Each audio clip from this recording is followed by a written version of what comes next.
Hey guys, it's Stephen here back with another video. It's an absolutely huge game after the disappointment of midweek, but we've got an immediate chance to rectify that against Crystal Palace at the weekend. It's huge. It's genuinely really huge, and I'm so nervous how they could go. But today I'm going to take a look forward to that game and try and work out what Pep would be thinking, how Palace might line up, all that kind of stuff, how City might approach this game, and essentially just give you a massive overview of this game of the weekend because it's absolutely huge. And also, don't forget, this channel is sponsored by the wonderful people over at OneFootball. It's my favourite football bar, absolutely not. If you don't know much about it, basically you can keep up to date with all the stats, the fixtures, all that kind of stuff. You also can follow individual team news or individual player news. You can go into the players and mark the ones that you like or the clubs you like and follow it. And that's where I get all my Manchester City news from. So go download it in the link in the description below. It's free. It's really good. It keeps you up to date with all the breaking news, so you don't miss out on anything, especially with the summer coming up as well with all the transfers. Get downloading it right now. But let's go on to this game. Now, there was absolutely loads of talk about the Spurs game, unsurprisingly, in the press conference. And Guardiola was actually quite defensive of his approach. I don't really blame here. Basically, we all saw midweek where Gundogan said City were nervous and we aren't quite confident yet at this stage. And Guardiola was asked about that in the press conference, and he aggressively denied that. He said he didn't think City at all were nervous and it was the wrong approach. He said maybe Gundogan's got a point about City's reactions to certain moments in the Champions League, but he absolutely didn't agree that it was a factor against Spurs. In general, he defended the approach. He said basically that we've got loads of games coming up: Palace, Spurs, United, Spurs again, of course, and it was more important in the first Champions League tie to keep it close. Obviously, we've got to consider what happened last year in terms of with Monaco as well. Not last year, sorry, the year before that. Monaco last year, Liverpool. In general, Guardiola was really nervous about having a really bad first leg and having to overcome some kind of miracle there. So he kept it tight and he tried to keep it very controllable. And in general, he was quite happy with it. Now, personally, you all know my views on this. I thought we could have gone for it and maybe beaten there, but he basically decided to show respect. And the game was maybe decided in his opinion on the moment when Aguero missed the penalty. And after that, you know, whatever. There's lots of contention around this, and Guardiola was very defensive his style. He feels like City needed a more cautious approach, given the fact that we've got big games coming up, absolutely huge games. And according to some, he sees this game at the weekend against Palace as actually more important because it's obviously not decided over two legs, which the one is. So he felt basically going to that second leg with a chance, and we'll deal with that later. And now we've got this one, which is absolutely huge, which leads me on to the team news. Big news here. Absolutely huge news from Manchester City fan, which I am, of course. It's massive news. Bernardo Silva is back. Yep. He said he was very positive in the press conference about him. He said Bernardo is an incredible player. Playing wide, he's a fighter and he helps us defensively. He's so intelligent and clever defensively. He knows when to cut back inside, and with the ball he can do anything. So he's back and available for the weekend. There was actually some talk, and Sam Lee pointed this out on Twitter, that the reason maybe Mahrez was chosen was because Bernardo's injury changed the plans last minute. And stylistically, at very least, in terms of the way he plays, cutting in from the right, Mahrez is closer to Bernardo than Sane is. So it would have had to change the way the front line worked entirely to bring Sane in. No, I honestly think individual quality kind of puts that argument to bed there, but I can understand that field of thought. So maybe Bernardo's knock actually affects us more than we realise. But anyway, back to this game. Zinchenko is also back, so that kind of fearful first injury where we thought he was going to be out for a while, he's actually back and available. And Mendy should be available for this too. He actually apparently wanted to keep the likes of De Bruyne, Mendy and Sane fresh for this game because they see it as bigger, allegedly, which is huge for Manchester City. This game cannot be understated. Which leads me on to the team news now. Now, for this one, it'll be Ederson in goal. Of course, it's going to be Ederson in goal. I think we'll see loads of changes. Well, having said that, looking at the fixtures we've got coming up, we've obviously got Spurs twice more. We've got United. This is a really horrible group of games we've got to play. He could also play, once again, a weak-ish team, but I feel this is too important. I think he'll go for a pretty strong lineup in this one. So I'm going to go for Ederson in goal. I think the back four is going to have a lot of changes in. Walker, I think, will play again. I thought he did all right the other day. He was one of the only ones defensively, I think, that kind of stood out.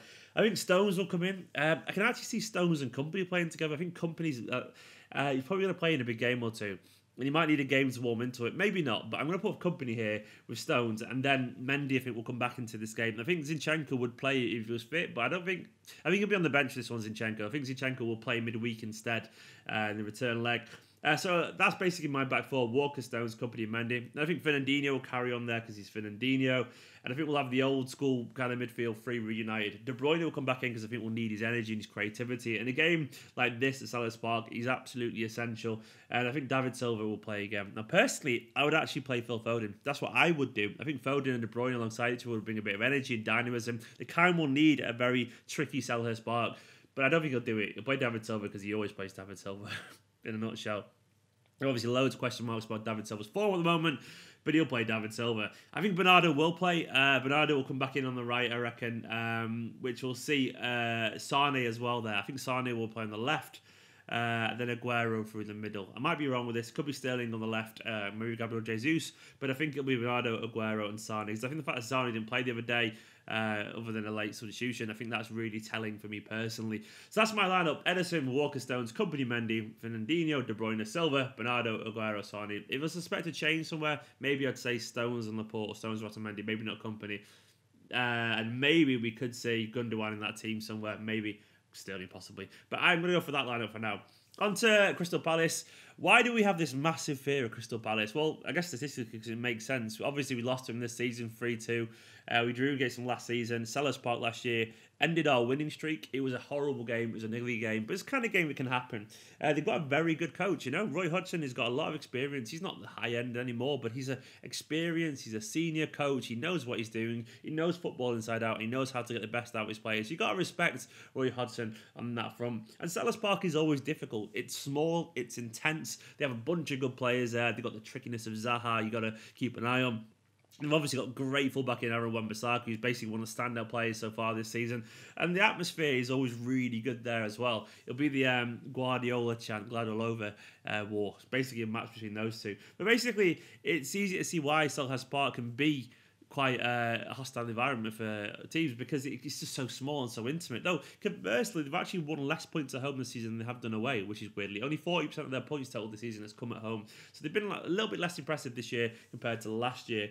But in general, we've got 6 games left in the Premier League, so we're playing for all of them. This is Guardiola actually said himself. He said Selhurst Park is always difficult for the players to have. They are well organised and they have quality to do well in one-on-one situations. There are 6 games left in the Premier League, which we're playing for, and we hope to do well.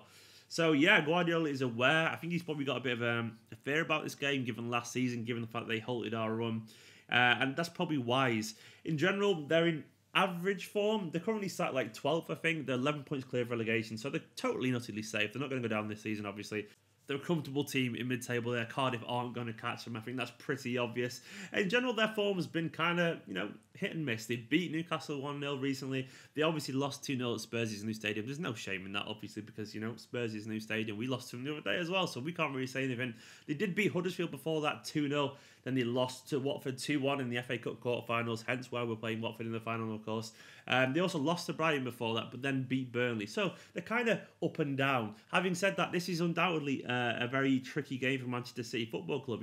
Pep's not won his last 2 Palace games. And in general, even though our record is pretty good against Palace, given the context of this, at the moment, this becomes a big game. And Palace have absolutely nothing to prove in this game. They go there and they'll basically want to try and get something from us.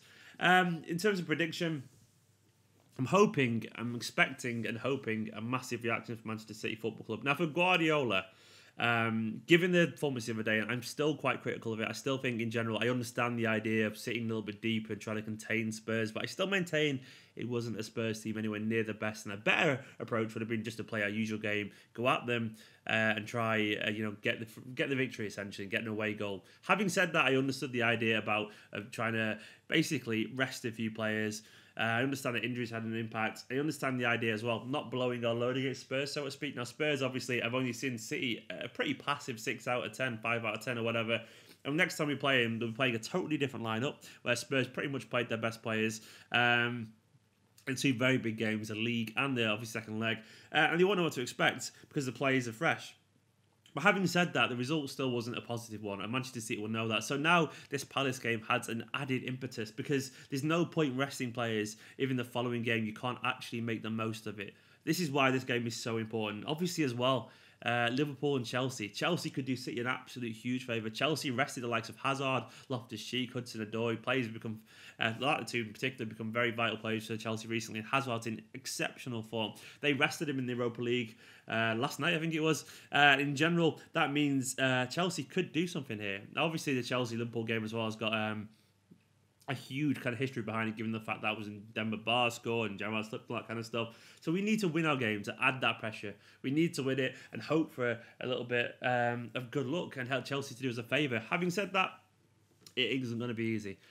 I think we'll win this. Logic suggests we'll win it. I think the players will have something to prove. I think they'll be really up for it. I think De Bruyne will feel a bit frustrated about not playing. I think he'll start and he'll be on it. And I'm hoping the players are focused, because we need to grind out like a famous victory here, because this could be a really, really important moment this season. Everything rests on this at the moment. You know, this week, I think how this next week goes rests on this game. I really believe that. We play badly and drop points. I think we go out Champions League as well. We have to win this game. So I'm going to say we will win it. I think it'll be difficult. It might be like the Burnley game a couple of years back when we won 2-1 at Turf Moor. With Guerrero getting both in the league game. It could be like that, but I will take that. I'm going to go for 2-1. I think it'll be tight, it'll be horrible, but we should just about be able to do it. Guys, how are you feeling after this week? It's been a pretty negative one, hasn't it? But finally, it's over. Manchester City back at the weekend. Fingers crossed we can get 3 points against Crystal Palace. I'm hoping we'll do enough. We should have enough given that team, given that squad that we've got. Let me know your predictions. Let me know what you think about the team lineup. What would your team lineup be? And also, thank you to all these people scrolling down my right here. These are my patrons, my absolute heroes. If you want to get involved, get a shout out, all that kind of stuff, patreon.com/Esteemed Company. If not, just keep watching these videos. Right. Anyway, enjoy your weekend. In a bit.